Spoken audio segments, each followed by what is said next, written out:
And Joe Biden and the Democratic Party support abortion on demand.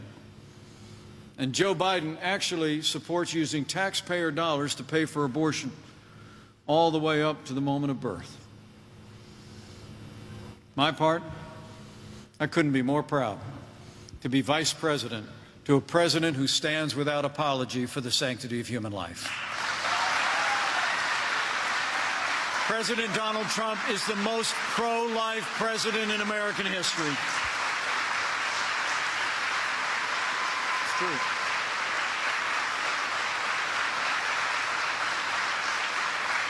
When you look at their agenda, one thing is clear. Joe Biden would be nothing more than a Trojan horse for the radical left. Joe Biden said in his convention speech that democracy was on the ballot on November the 3rd. Well, I think our economic recovery is on the ballot. Law and order are on the ballot.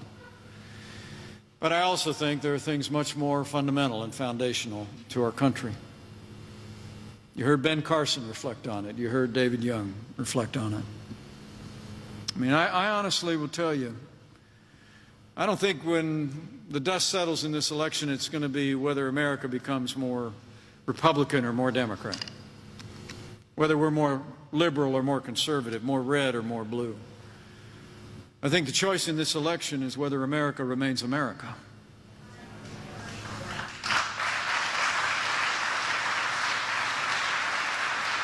Whether we're going to continue to chart a course based upon freedom and our highest ideals and our most cherished liberties and values, or whether we're going to let Joe Biden and the Democratic Party and the radical left take us on a completely different path to a place America has never been before.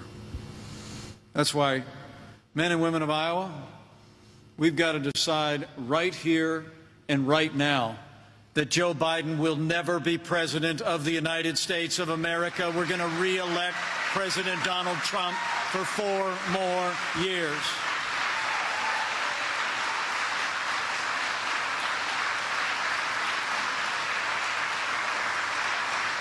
But it's going to take all of us, and you all from Nebraska need to go to work too.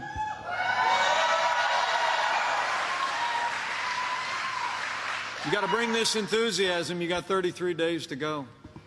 I promise you, as I said at the top, we're going to keep fighting every single day. I'm going to be in Salt Lake City next Wednesday night. We're going to do our best to take our case one more time to the American people and take the fight to the Biden-Harris agenda. But we need you to go out and tell your neighbors and friends what 4 more years means. I mean, just tell them. Say, I ran into Mike over at PVS. And he was talking about everything that we'd done in the first 3 years, the president's leadership through this challenging time, this great American comeback that's underway.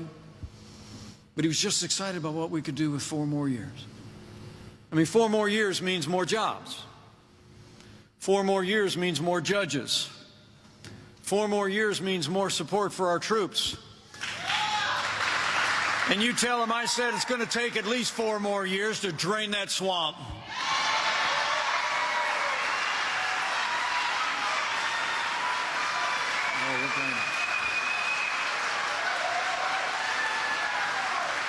Man.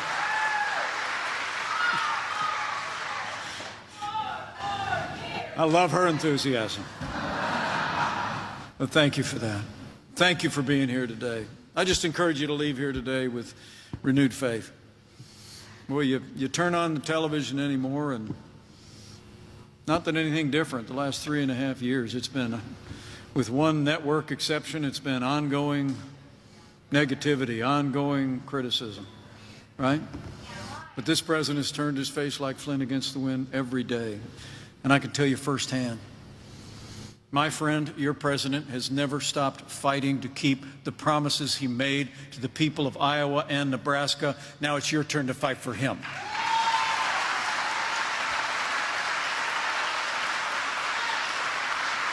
It's on. So go tell your neighbors and friends at worship and at work all that we talked about here today. And tell them that the road to victory rolls right through Iowa, rolls right through Nebraska. And do your part to make sure and elect those great allies and re-elect those great allies. Made it possible for us to move our nation forward as we have in all these days. And if you're of a mind to bow the head and bend the knee from time to time, over the next 33 days, I encourage you to do that too.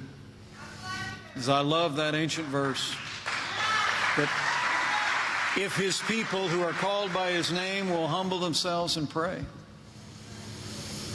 he'll do like he's always done throughout much more challenging times in the life of our nation. The good book tells us words that we want to hear today. He'll hear from heaven, and he'll heal this land.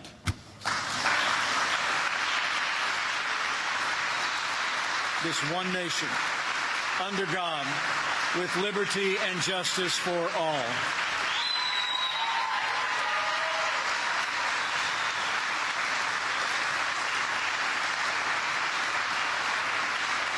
So thank you again. This has been great fun. I look forward to a quick hello before I slip away. I'm off to Des Moines and then back to Washington. But I leave here with renewed confidence. I really do. A pastor friend of mine said one time, everybody's under-encouraged. And you've been an encouragement to me. And I can't wait to tell the president about the enthusiasm I saw here at Carter Lake. And I just know if you'll carry this same enthusiasm all across Iowa and all across Nebraska in the next 33 days. If you work like it all depends on us and you pray to him on whom it does depend. I know we're going to make Iowa and Nebraska more prosperous than ever before. We're going to make Iowa and Nebraska safer than ever before. And with David Young, Ashley Hinson, Marinette Miller-Meeks, Randy Feenstra, and Nebraska's own Don Bacon in a new Republican majority in the Congress, with Senator Joni Ernst in a renewed Republican majority in the United States Senate,